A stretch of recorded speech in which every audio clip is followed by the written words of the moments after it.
If you're new to the world of melting potatoes, then you're in for a treat. Howard shows us how to make his melting sweet potatoes in the Mr. Food Test Kitchen. Every few months, there seems to be a new food craze. One that's trending right now is called melting potatoes. Basically, it's potatoes that are cut into thick slices that are either sauteed or oven roasted at high temperatures.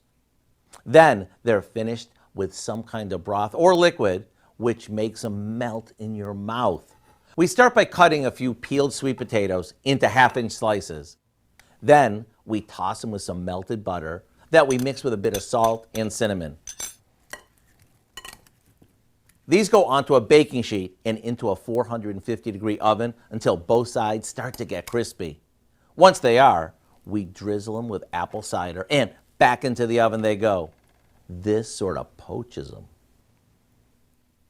You can also do this with white baking potatoes and swap out the apple juice for chicken broth if you'd like. To take these over the top, we glaze them with some maple syrup that we added some chopped pecans to. Talk about irresistible, crispy on the outside and melty delicious on the inside.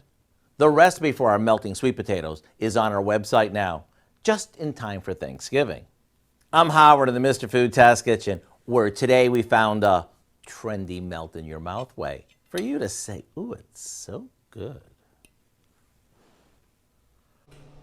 You can find this recipe along with a lot more good food from the Mr. Food Test Kitchen online. Just go to our website, KOAMnewsnow.com.